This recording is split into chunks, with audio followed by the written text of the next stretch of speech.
Ladies and gentlemen, welcome back to this episode. I don't even know what number episode we're on, but this episode of the Man Therapy Podcast. I am co-host number one. My name is Dan Johnson, and sitting digitally across from me, but in the same town, Kyle Nailed it. Von Trebek. Kyle Von Trebek on what is it? Votrobek. Votrobek. Votrobek. Votrobek. Votrobek. Votrobek. Votrobek. Okay. Now I know. Votrobot. That's cool. Votrobot. Okay. Cool, dude. I've never had a good nickname. You've never had one? I've never had a good nickname. There's never been a nickname that stuck. Have you ever had a good nickname? Yes. And I was called it throughout all of high school and college by my What was your nickname? Daz. Daz?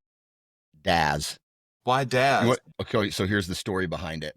All right. So I was playing Little League Baseball and I made the All-Star team. And then the All-Star team, they get to go travel around and they travel around and they say, okay, you play the next team's All-Star team. And then basically you get whittled down into whether or not you go to play for the Little League World Series or if you're good enough to make the Iowa State team or whatever that is. So that was like late 80s, early 90s. And so I made this all-star team and they took our picture, the newspaper took our picture, and then they turned us around and took a picture of the back of our jerseys. So it had our number on it and our last name.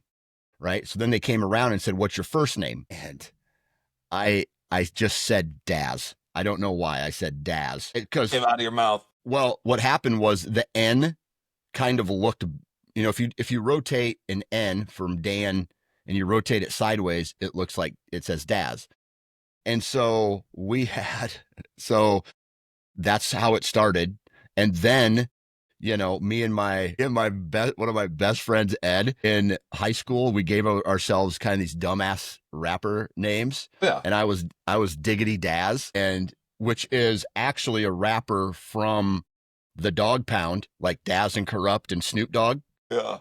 Okay. Yeah. So, and then my buddy Ed, we just called him Salty Balls. So, this is just dumb kid stuff, right? And so anyway, it stuck. And so there's every once in a while I'll have kids, I say kids, guys who are, that I went to high school with. Daz, what's up, Daz? And I'm just like, hey, dude, long time. The other nickname I had was after college. I met this guy for the first time, and he was someone I ended up spending a lot of time with throughout like my late 20s, early 30s. He eventually passed away, unfortunately. But the first time I met him, we were at a bar. It was kind of loud, and he was already drunk when I got there. So I shook his hand, and he goes, "I'm Todd. What's your name?" And I said, "My name's Dan." He goes, "Dallas?" And I go, "No, Dan." He goes, "Dallas Fort Worth?" And I go, okay. And then I gave up trying to talk to this guy within 5 seconds of meeting him. Yeah. And so from that point on, everybody started calling me Dallas Fort Worth. And at the time, I had never even been to Texas. Right. So, okay. Yeah. But those are the best nicknames. Yeah. Yeah. Yeah. Impromptu. Yeah. Oh, I love it. And you never had a nickname. Organic. No nickname ever stuck. Like one kid in high school would call me like Vadi. People would call me Vatro a little bit, but nothing. I wasn't really known by anything. My last name's at least my last name's like hard to make up something mean about. One guy, the only funny thing that anybody ever said about my last name. So my last name's Vatrobek. One upperclassman called me Vatro bitch. Okay. It didn't stick. He just when he said tried. it, I was like, oh, that's the only attempt anybody's ever made at making fun of my last name. So I'll take it. All right, so this is where we create a challenge for our listeners. God. I know this is supposed to be a positive podcast, but if we out there can find a insult, but it has to be a one word to diss Kyle using his last name. Yeah, something creative. Something very creative. Yeah. Like Johnson. Yeah. All the dick innuendos are there already with Johnson. It's built in. You're born into it. What a boring name. Dan Johnson. Dan Johnson. Oh, cool. I've met a million of guys just like you. You know what I mean? So, yeah, okay. Funny. Listener request. Yep, you Listener won't be able to request. hurt my feelings. You go nuts. Good. All right, Kyle. Last 7 days. What's going on in your life? Last 7 days. Boy, last 7 days I've been working, working, working, working, working. Just Uh huh. working a ton, and I love it. And every time that I feel like run down or overwhelmed by work, I don't mean to sound like sappy, but I just seriously remind myself how fortunate I am to be able to be working this hard. Because I'm self-employed, so it means the harder I work, the more I work, the more money I make, the better I can provide for my family, the less my wife has to work, the more I can cover all the summer camps and daycares and all the things that everybody needs to do. And yeah, it's a good feeling. Yeah. So Yeah. tired, but good.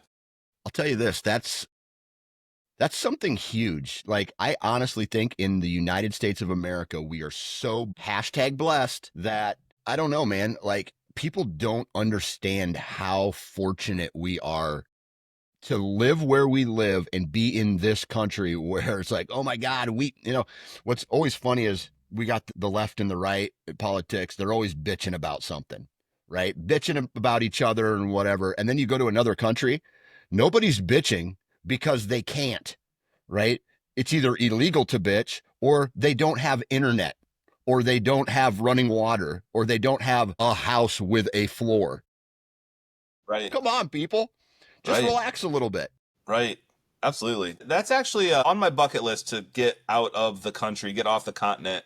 Mhm. I've been into Canada for like an afternoon. I've never even been to Mexico. Have you traveled? Have you been outside of the US?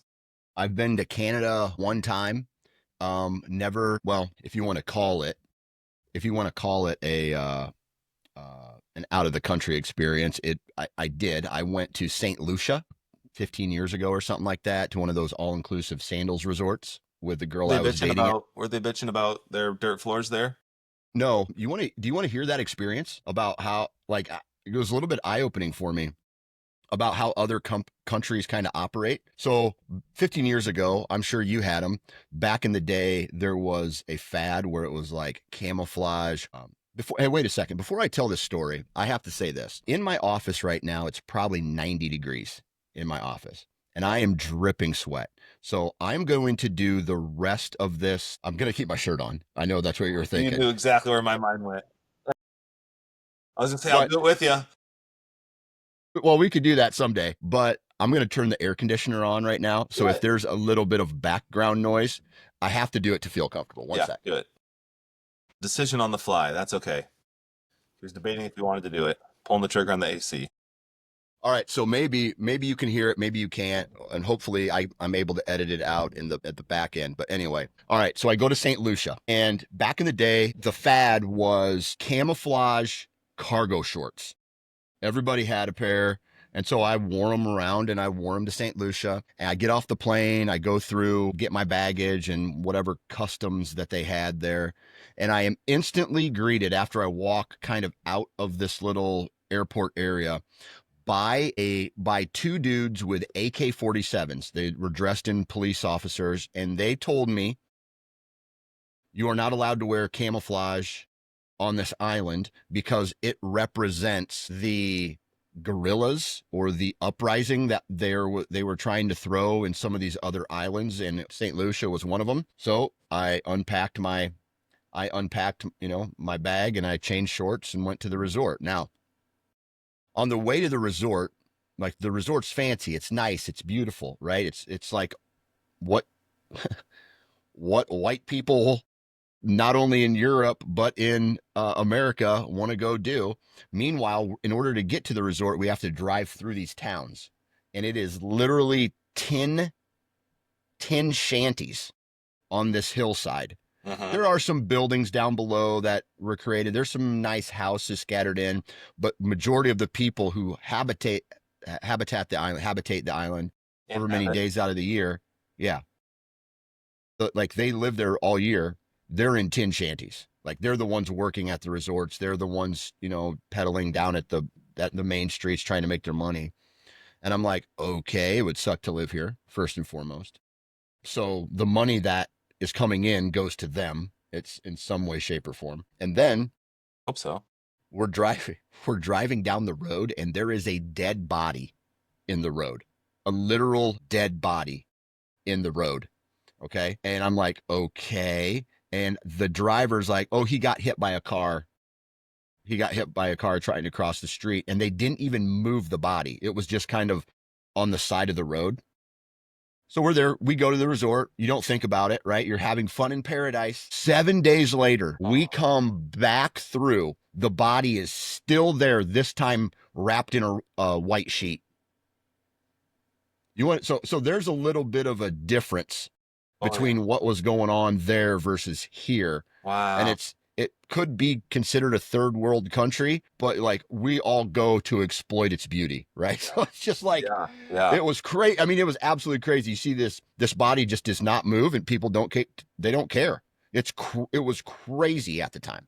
Wow. Yeah, Wow. I didn't expect you to say that. yeah. Wow. America. Yeah. Wow, dude. Huh. Yeah, That's really something. I've never heard yeah. anything like that. So you've never been out of the country? No, no, and I want No. to. I want to see. I've actually heard a lot of stories about how awesome it is to go and have cool experiences and see neat things, and also that by and large, people that I've talked to that have traveled have been very happy to come home, and that a lot of people that have been disenfranchised with the United States that go travel end up. And this isn't everybody, but a lot of people that travel end up developing a new appreciation for the United States. Because, if you're like me and you've never been out of it, then it's real easy to see all the flaws, of which there definitely are flaws. But I want that experience of being out. I want to go somewhere for a month and go all over the place and see what lots of other places are like, and then come back and see what I think. I'd be really interested to see what that experience would be like. Yeah, same. Same. I want to get to, I mean, obviously, if you had endless dollars, you could travel all over the place and you could go to Brazil because that's Brazil and Argentina. And for some reason, Chile have always been on my list down in, Southern America. But at the same time, like, I would love to go to like Southeast Asia. I'd love to go to Russia. I'd love to go to, do the Europe thing. But I don't know, man. It's a dollar thing for me at this point. I know, me too. Yeah. Yeah, Oh, I yep, got to work. Oh, bummer. yeah, yeah, for sure. Yeah. So maybe someday. Yeah. Maybe someday. Yep. Okay, Kyle, you had a great idea as always. Topic of discussion today. What are we thinking? Well, I was wondering what has surprised you about life that you didn't anticipate when you were younger? How has life turned out differently than you thought it was going to be? What has the future held for you that you didn't see coming? What's it like being an adult that you just could not have anticipated? Um yeah, what's surprised you about life that you just didn't see coming? I don't know, man. That's such a loaded question. While I'm thinking about it, do you have an answer that you Boy, could go? yeah. I I didn't expect my body to fall apart. I just totally thought I thought I'd be 18 years old, 16-year-old body, invincible forever. I mean, I've never been careful and I've always been a little bit wild Uh-huh. physically and I always just bounced right back up. I had no broken bones until, in my late 20s I think I got my first broken bone. And then it just was downhill from there. Like early 30s Yeah. just started like, but I just Yep. didn't expect my body to give out on me. Another thing that I didn't anticipate when I was younger. When I was younger, I was just like saturated with friends. I grew up. I lived in the same house my whole life. Born at the hospital in Cedar Rapids, brought home. My parents still live in that house that I grew up in. The school that I went to is now the school that our kids go to. It was K through 12. I knew all of those kids growing up forever. Then I chose to stay in the area. I never moved away. Just like very saturated with friends. And then after high school, like people went all over the place. And then Yeah. and then even more and more and more and more so. And so that's been another thing that surprised me is I kind of thought that life was going to be a lot more hanging out with friends than it's turned out to be. Yeah. Those are two things. Another thing, and we can come back to any of these things. Another thing that is really weird, and it's a thing that we could anticipate, but you just don't, is just what it's like to see your parents age. Great topic. Yeah, That's a weird one. yeah, yeah. That is not like I'm watching my parents change physically, gray hair, face, all that stuff. My parents had me when they were younger. So my mom was 21 or 22. My dad was 25, I believe. And so I they're still in their 60s. Like that is my dad turned 70 this summer, and we're doing a family deal, and my because my brother's turning 40. So I'm watching that, but my my in-laws, they're in their 70s, they're in their uh mid 70s, they're every day getting closer to 80. But my father-in-law, he's still very active, slowing down a little bit. My mother-in-law, she's slowed down quite a bit, very kind and generous, and still sharp in the mind for the Yeah, most part, but physically 75 years old. And what do you yeah, expect, right? And yeah. so that is something that my has already completed. So I hope we have a conversation, or he talks to me a little bit about it, because he's both of my grandparents on my dad's side are gone. One died, I don't even know how many years ago now, of like a little bit of mix of dementia and Alzheimer's. And then my grandma, dude, she used to wear these like jackets that were almost like big starter jackets.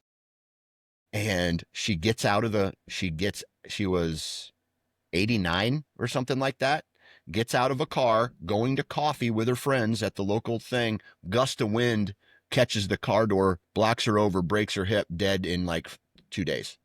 God, Crazy. Yeah. jeez. So, yeah. Um, so my dad's already gone through all that kind of Yeah, stuff. yeah. Um, and my mom lost her dad already, but my other grandma's still alive. She's 88 now, Mm, still kicking, still mm, fireball, but mm. slowing down. So yeah, watching that, no one ever talks about it. Like my mom maybe talks about it a little bit, but my dad never did or never does. Yeah, yeah. It's strange. It's strange to compute it in real time and to be digesting it in real time. And Hmm. I'm I don't have a much of a template for it. My grandparents, watching them fade was really sad. All of my grandparents were awesome. I was super fortunate. And I knew my great grandmothers, and I even knew a great great grandmother or two. There's a lot of longevity in the females in my family, but there's something different about your parents though. Like Hmm. grandparents, they're supposed to be old. They always felt old. You're expected, Yeah. they're expected. Yeah. Yeah, they were old when I was a kid. I just kind of always saw them as old. My parents, though, didn't always see them as old, so it's just really strange to see them slowing down and see the physical changes that they're going through. And luckily they're still pretty sharp mentally, and also luckily they live really close to me, so I get to see them. But it's just there's a mixture of the sadness and kind of the pre contemplative grief. There's a grief cycle that happens before you lose someone, the anticipatory grief, because you can see it coming. And not that it's going to be even in the next few years or anything, but like, it's just, that it's coming at some point. So that's happening. And then you're also simultaneously trying to be happy and enjoying them. And like having those two feelings exist at the same time is really strange. And I'm trying not to ignore it. I'm trying to like allow it to wash over me and allow it to exist when it does, because I want to have the full experience of it, and I don't want to be blindsided by painful events that I could have been prepared for, but I was just choosing to not be Yeah. looking at them. And it's also not that dissimilar from the pain that I feel when I watch my kids grow up. That on the one hand, it's like so cool. I love everything they do. Every new milestone they reach, every time I notice them looking older and acting like an older kid or a bigger kid, it's cool and it warms my heart. And then there's also a grief process that happens there, because you're grieving your little kids being gone that you'll never have again. And they're and their little voices changed to more mature voices, and they stopped mispronouncing those words that they used to mispronounce, and it was so cute. And that's just like how you know them. And then at some point they end up correcting themselves, and they used to be so carefree, and they start to become a little self-conscious. So it's like that process is happening in different ways on both ends of life, and it's really trippy. It is trippy as shit, dude. And there's a saying, or it's not a saying, it's a quote from somebody, I don't know, but it's the best and the worst part of life is actually the same thing. And it's watching your kids grow up. That is when you realize that, like you go downstairs. So two things have really stuck out to me in this timeline that we live. And one of them is, how are you reacting now to something? If you go forward 10, 20 years and you were able to look back at this moment, how do you feel that you would have reacted? Right? Is that, oh, you handled that perfectly, or you handled it like a dipshit, or whatever the case is, right? So especially with my kids, my kids or my parents, for example, it's like if you only see them at Christmas and Thanksgiving and they're 70, let's just say 2 times a year, and you have 20 years left, you're only going to see them, what, 40 more times Yeah, in that's your not life, about years, it's about you time. know? Yeah. And so it's like when you look at it that way, you're like, holy cow. But at the same time, I feel like the second you get married and have your own children, you're on a different plane now. Your focus goes away from anything that you used to have to go 100% focused on this. Although for me, my grandparents played such a huge role in my life that I want my kids to experience their grandparents the way that I experienced my grandparents. And so it's such a crazy thought. It's just trying to, but really, I want to hear your take on this. I feel like it comes down to personality traits of how people handle these moments, like watching your parents age or watching your kids age, right? Like some people can handle it. They can be prepared for it. And some people can just completely fall apart when bad things happen and they'll never recover. Yeah. Yeah, I'm focusing on intentionality. I'm purposefully wanting to get together just to have the experiences, and making it happen. And I do it on both ends. Like so with my parents, I'll just randomly call and ask what they're doing for dinner, because my parents live so close. They live like 4 miles from me. Yep. And also, luckily my mom loves to watch my kids, so I get to see them. But I will just purposefully ask if they want to get together and hang out. What are you doing for dinner? What are you doing for lunch? Want to meet at the local restaurant for breakfast or coffee or whatever? Just because Mm-hmm. I'm trying to get those times in. Yep. It's really Yep. important. And I'm even now as I'm talking about it, I'm like broadening the scope in my mind to think of like, these lifelong best friends that I have that I see once every number of months, and I'm like, oh my God, I don't, how many times do I see them a year? How many years do I have left? How many times do I have left to see my lifelong best friends?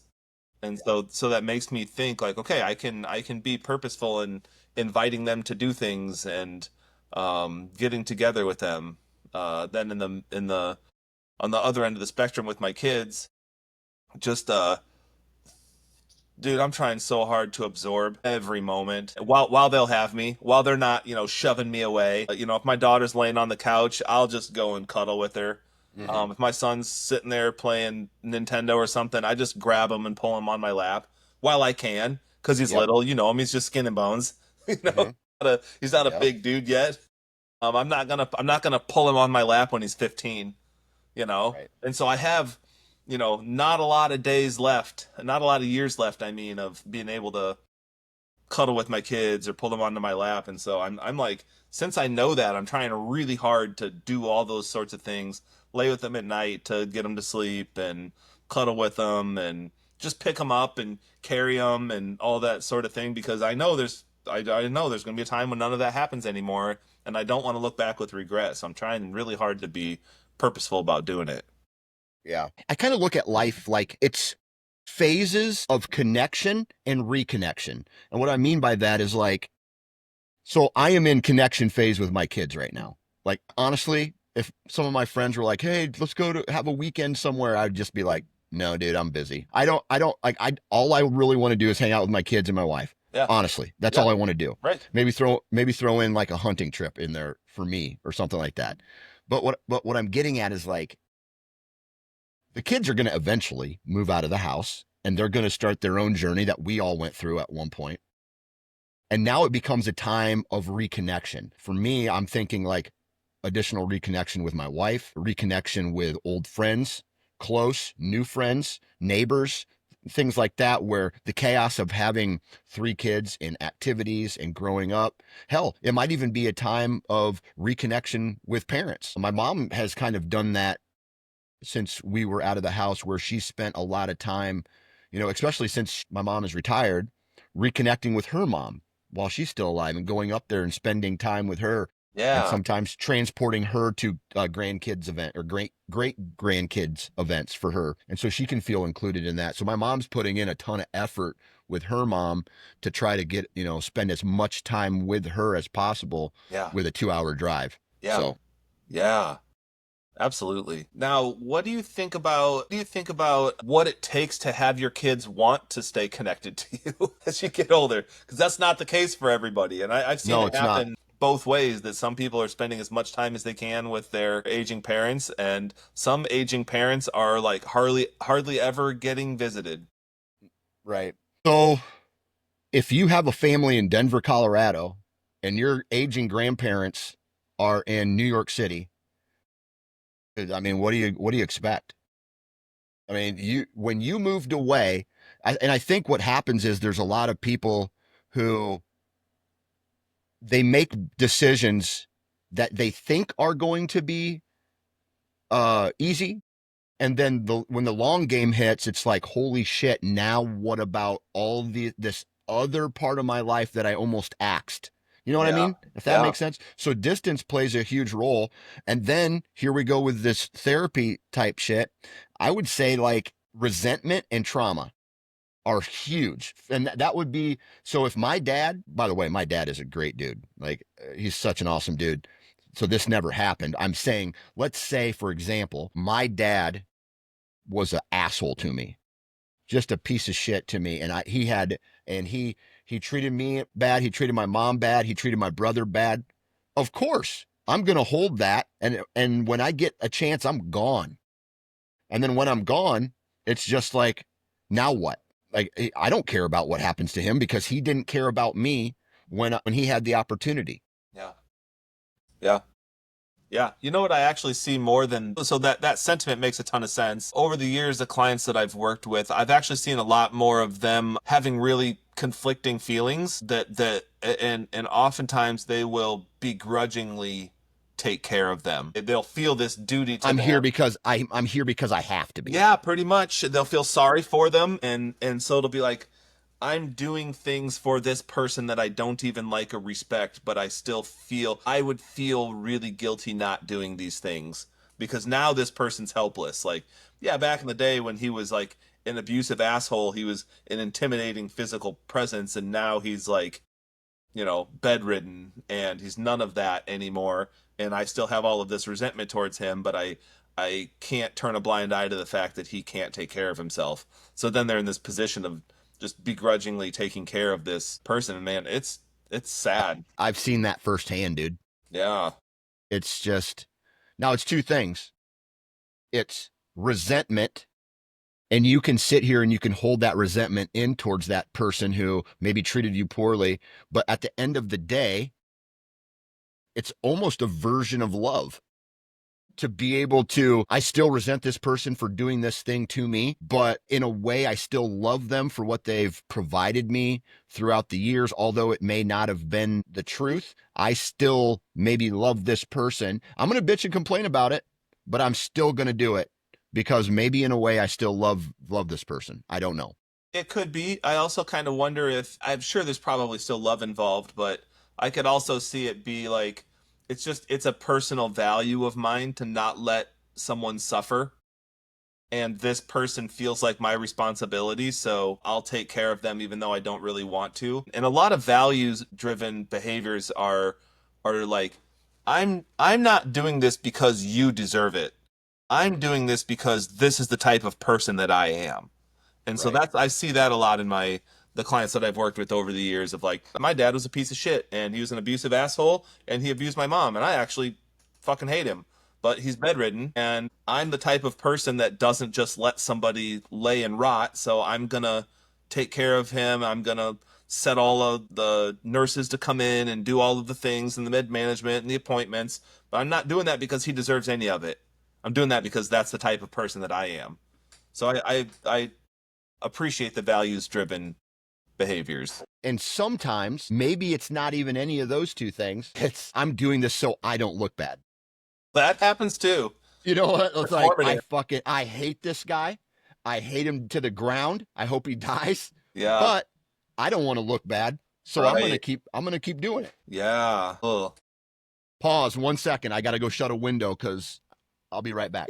You bet. Station break. We're in a heat wave. I'm lucky to have nice, quiet air conditioning. Siding guys were supposed to show up on Monday, and it's Friday, and now they show up as we're starting to record. So You're anyway, getting new siding? yep, getting new siding. Look at you. Yep. All right. Thank you, hail damage. Yeah, yeah. All right. What color are Okay, you going with? back to white. Yeah. Yep, back to white. Yep. Wow. So big things going on over For here real? at Oh, I can't wait the to swing by Johnson and house. see. Yep. Okay, I'm sorry for interrupting that there, You're good. but one thing I kind of want to talk about. Okay, first off, say what we're talking about once again, so Right. we're back on the same page because we Right. went on a rant there. Yeah, and we'll rant whenever we feel like it. But the general topic for today is what has surprised you about life that you didn't anticipate when you were younger? Yes. Okay. So when I think of the word younger, I think of like as a kid, like 18 and younger. Yeah. Okay.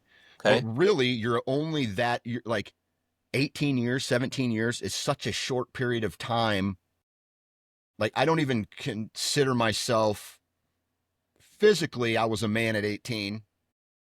Uh, Mentally, I wasn't a man until like 30, 31. Okay. So, one thing that I didn't realize, and I don't necessarily blame it on my parents, because my parents went through, my mom and dad got divorced when I was the summer between second and third grade. And then my mom got remarried and then divorced again sometime. Jesus, I must have been in high school or something like that. I can't really remember. And so they never talked to me about marriage. They never said what went wrong. They never said what things to do right. And so, really, and I think this is the case for most people, I'm assuming, that no one ever sits down and prepares you for what marriage actually is, what it means, Mm. right? Mm. And when you take a vow, right, you're saying these vows should mean something. It shouldn't be, hey, we're having a wedding, which is symbolic, and it's just some words that are said. It actually should mean something. And how to communicate with your spouse, and how to, work together to raise a family. Like, no one ever talked to me at all about like the best parts of the marriage or the worst parts of the marriage, right? So really, as a kid, I only saw marriage in a light where, man, it was a struggle for people. And so I wish people would have talked to me more, because one thing I realized about being married, it is extremely difficult at times. There's times, if you have the right person, it could probably be easy. But there are even times in an easy marriage that you have to be able to communicate. And I just feel like I was not prepared for that by my parents, Yeah. which like marriage, I don't know about you, dude, but there's times marriage is really fun and exciting and I'm happy. But there's also the opposite side of that on the teeter totter or the pendulum, where marriage is extremely stressful, hard, and difficult. You throw kids into the mix and things like that. So Yeah. I wish I would have had more knowledge about what it takes to actually be married and be able to communicate with my spouse. Yeah. Yeah, absolutely. I actually think that we could do a whole episode on this, on what does marriage mean, and what would you tell your kids. So I will just ask you, like, what, like, has this entered into your parenting yet? Have you 100%. have you been openly talking to your kids about conflict management and what it's like to be married, and Yes, how does it come into your parenting? yeah, conflict management, yes.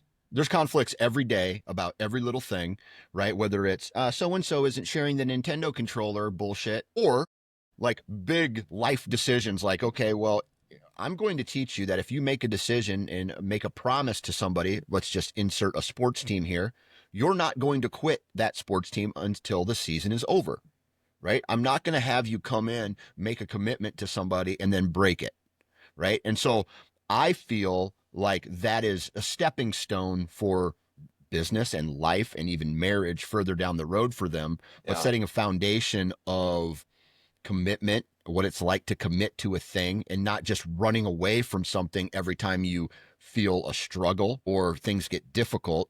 Dude, you got to buck up sometimes and handle it. Promises in your word. How I grew up, if someone said they were going to do something for you, then you do that thing or you hold them accountable like, okay, dude, and then that tells me what kind of person you are, right? It's like, hey, man, will you come help me fix my deck? Yes, dude, I'll be there. And then you don't show up. I'm just like, okay, well, you made a promise to me. I could have got somebody else. Now I'm working solo today. yeah, Whatever the case is, enter in any scenario here. right. So, yeah, Yeah. Okay, so you're not talking to them directly about marriage and relationships yet, but you are talking about the foundational building blocks of what you know they're going to need. like friendships, I'll talk to them about friendships. So, friendships like, I don't know, like, oh, so and so's mean to me. Okay, well, why are they mad? Maybe you need to ask them why they're mad. Maybe it's not directed at you, it's from something else. Did you do something bad to them? Right? Did you warrant did you Cuz sometimes emotions are warranted, sometimes they're not. Sometimes people make a mountain out of a molehill, and sometimes it could be, "Hey dude, I'm sorry. High five, walk away," right? But then you got girls versus boys and how they handle drama and shit like that. Like I literally saw my oldest son and another kid have a fight at the bus stop, and then an hour later they're playing in the backyard. So that's boys, right? Now my daughter, she has some drama go down, and it's like it's quiet. It's quiet between them for maybe a week, and then it was because of the parents that's like, you guys are friends. Why are you doing this to each other? And then I'm sorry. I'm sorry. Oh, let's hug. Okay, we're friends again. Like that kind of stuff. So the conversations are there. Hopefully, that is a prep step for them in life. I don't Uh-huh. know. You? What about you? Yeah. Yeah. I try really hard to point out the things that they do well, and tell them how anytime they do something good that makes me feel good, I try to just like make note of it out loud so that they know that. Anytime that they do something that I think is not healthy socially, I don't just let it slide. I try to point that out. My kids are so young that it's hard for them to just like learn lessons if I want to sit down and like impart wisdom. Like my 7-year old like doesn't want to sit and hear a lecture. So I try to keep it really short and sweet. Sometimes I'll even just like role model, like if he's not being fun to play with, I'll give him like a couple of opportunities to turn that behavior around, and be really clear about what he's doing and why it's not fun for me, and why I don't think that would be fun for like peers, if he's playing with his friends. And if he doesn't turn it around, then I'll stop playing with him. Yeah, And I'll tell him exactly why, and I'll tell him, if he wants to play again later and behave differently, that I'd be happy to do that. But I'm not just gonna, I'm trying to be like a real world example of what's gonna happen if he behaves like that, because he's just like super competitive and, you know, wants to play to win instead of play to have fun. And like I want him to know there's a time and a place for both of those things, because you can't play to win at the detriment of your friendships. You have to have a sense of like when it's time to be cutthroat and when it's time to like play hard and want to win, but also have a bunch of fun with your friends. absolutely. Lessons learned, Yeah. right? And Yeah. so I feel like my parents did really like both played a role in a huge role, obviously in the person that I am in. And I wish that, and as a man, with this being the man therapy podcast, I wish my dad would have talked to me a little bit more about women. You want to hear a funny story? So did you ever get the sex talk from your dad? No. No. Okay. So here was my sex talk from my dad. He comes in the room, and I think my mom, so they were divorced at the time, but I think my mom was like pressuring him, like, you got to have the talk with him. You got to have the talk. And he was like, Jesus Christ. You're like, I'll have the talk with him. Get off my back. And he comes in. I can remember I was in our computer. We had this little small room in our house at the time. And I was on there and I was playing this video game where it's basically arrows and spacebar. That was it. And my dad comes in and he goes, Daniel. I go, yeah. He goes, do you know what a condom is? And I go, yeah. And he goes, okay. Then he turns around and walks away. That was it.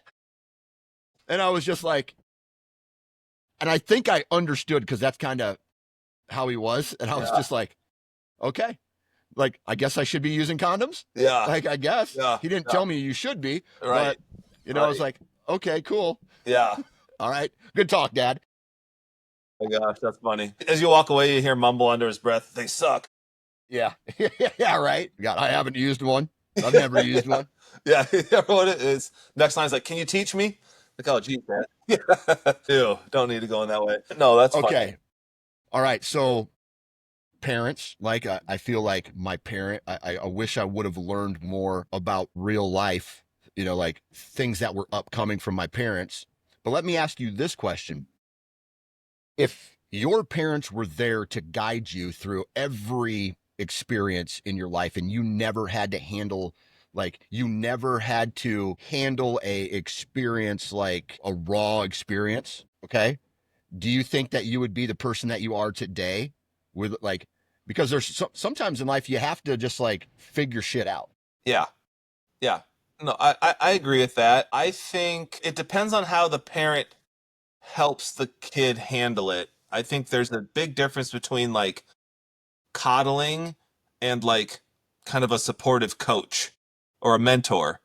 I think I like the idea of being in a mentor position for my kids, knowing that life's going to throw them curveballs that they have to deal with. But it's really nice to have somebody to look to that doesn't jump in and save you and solve your problems. I think that most kids would probably fare better if they were left to their own devices less, if they were left to figure things out on their own less often and had a mature mentor to help them think things through. I think there'd be a lot fewer dumb decisions. I think life could be navigated a lot better. I think a thing that doesn't get talked about enough, and I could be wrong, feel free to check me on this, but is like family values. Like, this is how we deal with this sort of thing, and this is how we feel about this and that, so that you have like a template that you can apply to lots of different things instead of having to reinvent the wheel every single time something comes up.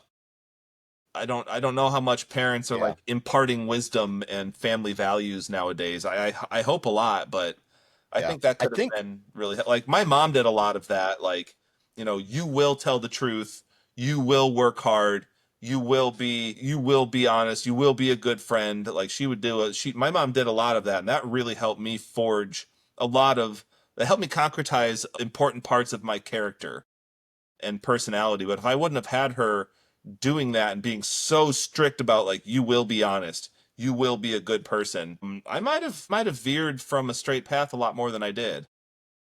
Right. I've seen that, dude. Like, there's some people that I used to hang out with. I don't hang out with them much anymore, but they had very loose morals. And I'm not saying that they were bad people, but they maybe did some things that were right on that fringe. And their kids kind of turned out to be the same way. Right. And so they see that. Now, from I don't know, I'm sure you can hear them ripping the siding off of my house right now. I can't. You can't? Good. No. I'm so happy. Yeah. Because it's literally, here's my wall. And they're like hitting my house with a hammer right now. It's crazy. Anyway, so I'm sorry for distracting, but you're good. I think there's this balance. And this is where I think as a parent, I struggle, is there's this balance between, am I raising a kid or am I preparing a kid for adulthood? Like, a baby can't defend itself.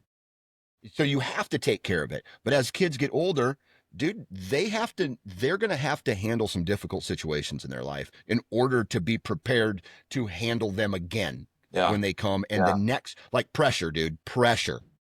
That's one thing I wish I think my parents did an excellent job in preparing me for high pressure situations. Yeah. How? Having me like just the life I lived, having them in a high pressure situation. So like when my mom and dad got divorced, that was at a young age. I wish I experienced a high pressure situation. Uh-huh. Sometimes it was in control, sometimes it was out of control. We also had another, the second divorce my mom went through was another high pressure situation, right?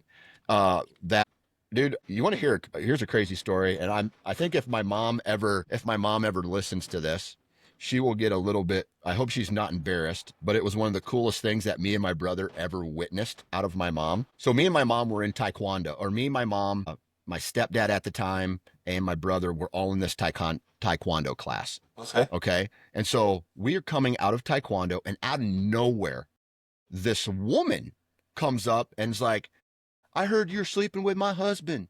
And my mom's like, who are you? Like, who are you? And that, like, my mom would not do this. Okay. It's like, if I could, if I can, like some people could look at their moms and go, maybe, Yeah. Mom. I'm going to be honest. I'm going to be honest. Like some people could be, Yeah. maybe I could see that, Right. but I don't see that with my mom. Okay. So this woman is in my mom's face, and she's like, there's another guy like trying to hold her back. My stepdad at the time is like he's just kind of sitting back waiting for some shit to go down. And my mom slaps this chick across the face and goes, don't swear in front of my kids, and just crushes this chick. Yeah. Boom. And, Wow. and that was a very high pressure situation Yeah. when I was 10, 11, 12, 13 years old, something like that. Yeah. And it was absolutely, absolutely crazy. So that I've been in situations with guns when I was in college where I Yeah. had a gun pulled on me and a group of people. So high pressure situations. And now the more high pressure situations that you've been in, then the high pressure situation to me and a high pressure situation to, let's say, someone like my Yeah. wife or my kids, it's minuscule. Right. So I know how to handle it. Right. Yeah. Absolutely. Yeah. So exposure in controlled or safer environments is really important. It's nice to be able to like get out and about and live some life with your parents and see how they deal with those really stressful situations. Provides at least a little bit of a template for you than if you live just like a really peaceful, quiet, coddled, sheltered life, then anything that comes up is going to be overwhelming. Yeah. Yeah.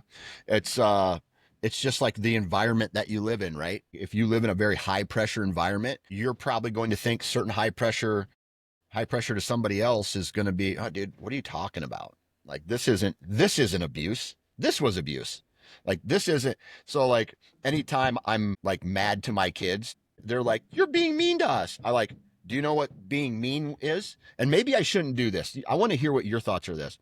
So my second or my second or my the guy that my mom married after my dad would always slap us on the back of the head and call us dumbasses for any bad decision that we would do, slap us on the head. And it wasn't a soft slap. I'm not going to say it was abuse. Maybe it was, I don't know. But he would slap us on the back of the head and he'd be like, quit being a dumbass, like that kind of stuff. And so when I grab my kids and I put them in a corner and I get in their face and I'm saying, you cannot do that, you shouldn't do that, and they get mad at me, I'm just like, come on. This is not you're not, I'm not being mean to you. I'm parenting. This is called parenting, not Right. abuse. Right. So, Yeah. Yeah. No, I hear you. I think sometimes we do have to be stern with our kids. Yeah, and we've addressed like spanking and physical yeah, discipline before. in a previous podcast, but yeah. Yeah. Where do we go? So what else in your life do you wish like, or that maybe you didn't realize was difficult or maybe even easy? Hmm.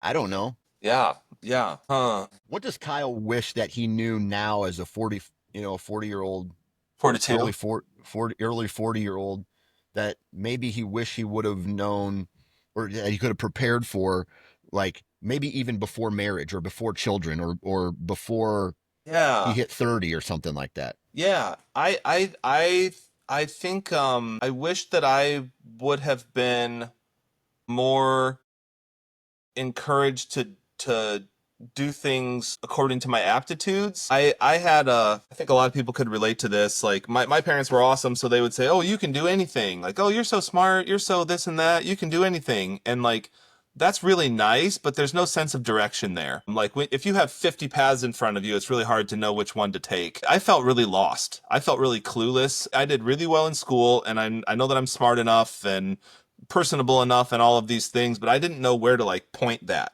You know what I mean? And so I wish that I would have had some sense of direction or what the hell to do with my life. I think of a lot of people are in that.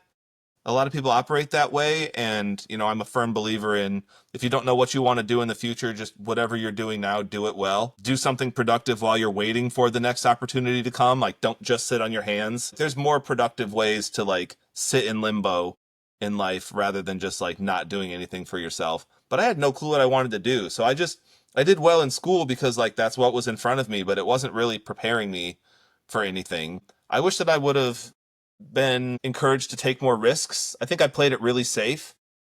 I think I fell into the trap of doing things that I knew that I'd be good at and staying within my comfort zone instead of taking risks to do things. A way that I try to approach this with my kids a little bit differently, and I don't go overboard with this, but I'm always trying to like notice and speak back to them like what they like and what they're good at and what that could translate to in the future, and notice things that come really easily to them and notice things that they really like so that they are aware of those things. A lot of people, I think if you ask them like, "Oh, what do you like or what are you really good at?" They're like, "Oh, I don't really know." But I'm trying to tell my kids what they're good at and what they notice, and I watch them with their friends, and I talk with their teachers, and I'm always asking those types of questions of people around them. And so I'm trying to give my kids that sort of knowledge about themselves so that they'll maybe have that knowledge base to draw from when they're trying to make life decisions. Because I honestly feel like I just fell into the career that I have. And it's a good one for sure. And there's parts of it that I definitely love. But I think we've mentioned in previous podcasts, like I'd probably be a lot happier like out in the woods building trails and stuff. And I didn't see my wants as actual pathways. And I wish I would have had more guidance around identifying how to turn your interests in life into a real pathway. I get that, dude. I get that. And I wish I would have done it earlier, Yeah. to be honest with you. Um, what a young kid, 20-year-old Dan Johnson, out partying hard, right? Chasing girls, just even into like before I met my wife, just 11 years there. I'm going to guess it was about 11 years of just hardcore partying in my 20s and even teens, where what I did was feel like I was going to live forever. And I'm going to do this. I'm just going to go crazy, buck wild. I'm going to have this awesome life. Dude, I'm just going to, and then money meant like I'm going to be rich and I'm going to do all this stuff when in all actuality, time is flying by. And I go from the party mode to dad mode to 44-year-old to now I'm looking back and I'm going, I wasted 11 years of my life that I could have been doing something Yeah. like going to all these national parks that I want to go doing more hunting trips, fishing, spending time with my brother or my family or making new friends, but yet I was kind of controlled by this party alcohol scene. And I was just like, and now I look back at this and now I say, I wish I stopped drinking earlier. Yeah. Right. Okay. And Yeah. so it's just, I wish, right? Like, why don't you wish in your, what do they say it? Yeah. That one movie, Wishing one wish in hand your spit in hand. the other. Yeah. And see which one gets filled up first. Yeah. Right. Yep. And so I don't know, man. It's just one of these things where I feel like everybody has a different path in life to make them who they're supposed to be at this exact moment. And if that moment for you, if you're listening to this or you hear this, if that moment for you, you're in a very low spot, just know there's always an up. There's always like, you can always go up. You can also always go down. Yeah. There is a low. There's lower lows than what you're at. And I think that it just takes a simple moment of self-reflection to maybe turn that around. And I don't know, maybe sometimes self-reflection comes at ultimate lows, or it comes in a very like a chaotic time where you don't even, maybe it's there and gone and you don't even know it because you're so Yeah. in a world of chaos. Yeah. I don't know. I'm interested in that. I wonder if there's research around that. Like, when do people find clarity? There have been things that I've struggled with, like trying to get back in shape or trying to eat better, and like, the whole time I'm engaging in behaviors that I know aren't good. And there have been Right. a few very specific times in my life where something just clicked and I was like, no more, not Yep. doing this anymore. And I Yep. just stopped. And I stopped doing the bad things and stopped for like a year or two or something. Did really, really well. And I Yep. wish I could bottle that. I wonder Yeah. what the circumstances under which that happens is, because I that would be really helpful. I'm gonna look into that actually. My guess is that it comes from that repetitive behavior comes from some kind of addiction, or it comes from just being sad all the time. So what caused me to want to get out, like start my own business and go and do that? Because I was, number one, I was leaving my kids every single day and going to a job that I absolutely hated. I sat in a cubicle for 9 hours a day, 4 hours, have a lunch, an hour lunch, then another 4 hours of work. And I didn't give a shit about anything that I was doing. I didn't care about the clients I was working with. I didn't care about the like business itself. I met some really good people working where I worked for however long I was there at my last job, or working career actually. But then outside of that, it's just like I sat in a cubicle for almost 10 years and I hated every single second of it. Yeah. Yeah. Felt like I was in a cage, Yeah. and I was just like, take that jump. I should have taken that jump Yep. a long time ago Yeah. to do something. Yeah. Take a jump, because I waited to take a jump in my life at a point where I had kids, I had a wife, I had bills, I had a mortgage, I had car payments. Yeah. So you take a risk with that. Now Yeah. you're not only affecting yourself, you're affecting Yeah. You're family. others. Yeah. So that is going to be that's going to be one message that I'm, especially my boys. And I don't know, like I have this message planned out for my boys as they get older and as they're able to understand it a little bit more about how, and that's kind of goes back to, I wish my dad would have talked to me more about these certain things. I am going to be talking about this to specifically my boys. Yeah. Absolutely. Love it. Well, I feel like we should probably wrap up pretty soon, because I actually have to prep for my first Yep. client today. Dude, Yep. I appreciate you, man. Thank you for your Yep. thank you for your openness. Thanks for sharing your personal stuff. Yeah.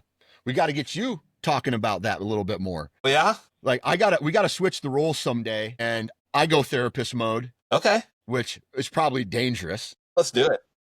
Let's do it. And then instead of you being client, it'd be like more like victim, because I'd probably give people wrong answers, like, yeah, you should quit your job, dude. Yeah. Yeah, dude, move to California or Yeah, whatever. whatever. Do it. Just roll with it, dude. Yep. So, hey, great conversation. Nice little. I call these a BS session. Yeah. Is what I call these. Yeah. All right. And so, Kyle, man, I really appreciate you as always. Thank you for taking time out of your day to do this. Love it. If you are listening, please go to iTunes. Now that we are up and running, go to iTunes, go to Spotify, leave us a 5-star review. Let everybody know that you've been cured by listening to this You're welcome. podcast. Yep, you're welcome, dude. And share with your friends, guys. So good vibes, and we'll talk to you next week.